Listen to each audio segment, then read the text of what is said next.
Évangile de Jésus-Christ selon saint Luc.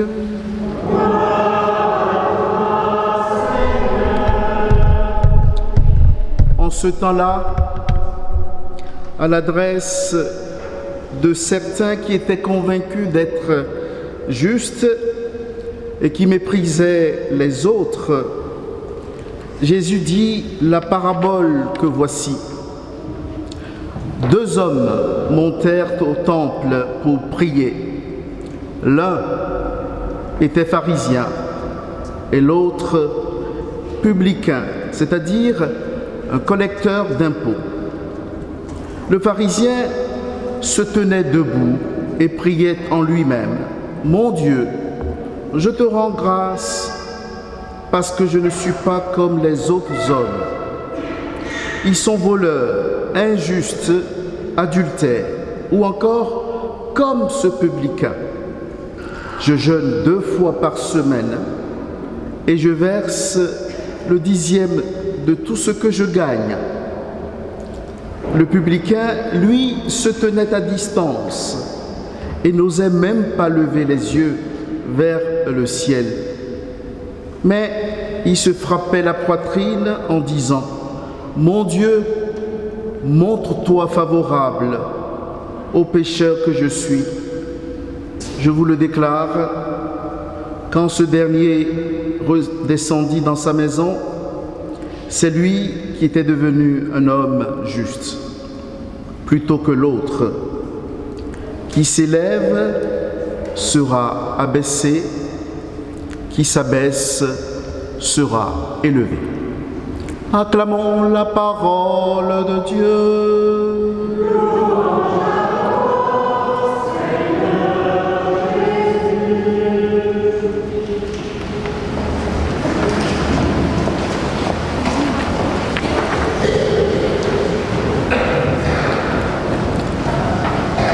Que faire pour devenir juste?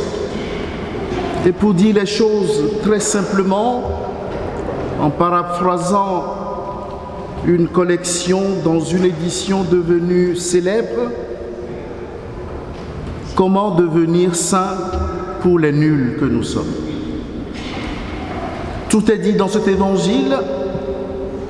Voici que dans cet évangile, Jésus met en scène 2 hommes sur des fonds de querelles politiques au cœur de la Judée. Voici que ce publicain était considéré comme le collabo de l'empereur romain. Ainsi, il était méprisé par les autres. Il était surtout méprisé par le pharisien. Le pharisien, c'est l'homme juste qui a tout fait bien. Certainement, il a tout fait bien, mieux que nous. Il pratique la loi. Il a tout fait très bien. Peut-être que nous sommes très loin de lui, mais voici qu'il se satisfait de ce qu'il fait et de ce qu'il est. Orgueilleux, il dit qu'il a tout fait et méprise l'autre. Il n'a pas opéré cette révolution que Jésus a toujours enseignée. La religion, c'est d'abord une affaire de cœur. Quelqu'un a dit, la religion, c'est ce que chacun fait de son intimité. Qu'a-t-il fait de son intimité? Peut-être pas grand-chose.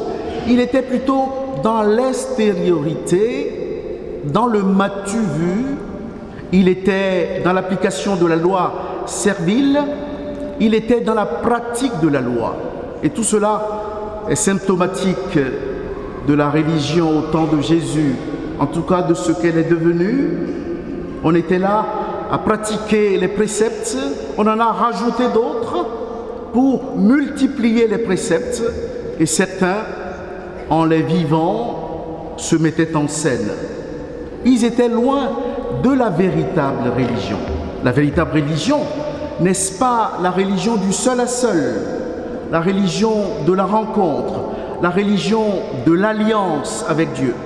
Le publicain, parce qu'il a beaucoup péché, il s'en rend compte, il a bien péché, et voici que devant Dieu, il reconnaît son péché et se décentre de lui-même. Peut-être que nos péchés nous aident peut-être à prendre la mesure, la juste mesure de ce que nous sommes. Nos péchés nous permettent de réaliser que nous sommes loin de Dieu. Et ceux qui se confessent souvent le ressentent. Quand on se confesse souvent, on dit peut-être toujours les mêmes choses, on dit peut-être toujours les mêmes péchés, parce qu'on sait que Dieu, lui seul, est grand. Et puisqu'il est grand, nous sommes tout petits devant lui. La vraie religion est un décentrement de soi pour se recentrer sur Dieu, vivre de Dieu, se reposer en lui. Au cœur de cet évangile, il y a comme en subliminal la spiritualité du repos. Que faut-il faire? Faut-il faire ou bien être? Et Jésus semble nous dire, il faut simplement se reposer. Se reposer en Dieu, s'appuyer sur lui. Nous sommes à la plage. Je vous ai déjà dit que j'ai appris à nager il n'y a pas longtemps. Et quand j'ai appris à nager, mes premières leçons, je pensais que je pouvais m'imposer à l'eau avec ma force, mais je n'y arrivais pas. Je ne suis pas arrivé à bien nager. J'ai compris qu'on peut bien nager quand on se repose, qu'on compose avec l'eau. On compose avec l'eau, on joue avec l'eau. En jouant avec l'eau, en étant un avec l'eau, on peut avancer. Alors, j'ai commencé à bien apprendre à nager. Oui, il y a au cœur de cet évangile une spiritualité du repos, repos en Dieu, repos qui est un abandon de soi entre ses mains. Au cœur de cet évangile, il y a quelque chose de sûr. La vie spirituelle n'est pas un épiphénomène de notre foi. Au contraire, la vie spirituelle est la colonne vertébrale de notre foi. Devenir chrétien, c'est vivre de Dieu, s'abandonner entre lui, entre ses mains, recevoir de lui tout ce qu'il nous donne. Et en recevant de lui ce qu'il a à nous donner, nous aurons le regard assez clair, assez pur pour avancer. Certes, vous êtes d'accord avec moi qu'il y a des choses à faire dans ce monde. Nous avons beaucoup à faire dans ce monde et nous le découvrons. Mais avant de faire, il faut être. Voici que cet évangile nous ramène à l'essentiel. Le christianisme nous élève à la religion de l'être, de l'abandon de soi entre les mains de Dieu. Cette religion nous permet de grandir, de nous accomplir comme des chrétiens au cœur de la cité. Voici que Jésus nous ramène à l'essentiel, l'essentiel de notre vie. Notre vie de foi doit être d'abord ce don de nous-mêmes à Dieu, nous abandonner entre ses mains et avancer. Avancer par la force qu'il nous donne. Alors, pour résumer les choses, en ce dimanche, le 30e, voici que ce recentrement en Dieu, en Jésus le Christ, nous permet de mieux être. Voici que mon être de chrétien est un être qui ne se manifeste que par la médiation de Jésus le Christ lui-même, en s'abandonnant entre ses mains. Voici que j'avance. Un livre célèbre, écrit il y a quelques années, quelques centaines d'années, a pour titre de l'imitation de Jésus le Christ. Peut-être les anciens le connaissent. Nous avons à imiter le Christ, lui-même qui s'est reposé en Dieu son Père. Et voici qu'en l'imitant, nous pouvons être des chrétiens pour ce temps, pour notre temps. Finalement, je peux dire que être chrétien, c'est facile. facile parce que cela consiste à se reposer.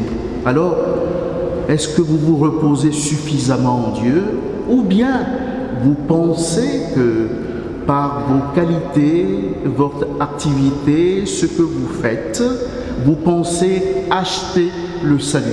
Non, le salut ne s'achète pas, il se reçoit de la part de Dieu.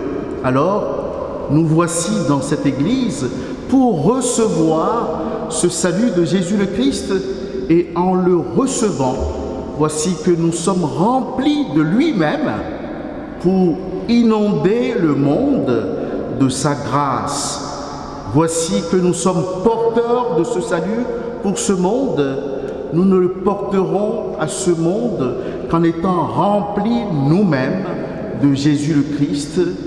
Voici donc tout simplement le résumé du christianisme pour les nuls que nous sommes. Voici que, remplis ainsi par le Christ, nous pouvons avancer avec sa grâce. Saint Paul l'a dit, c'est lorsque je suis faible que je suis fort.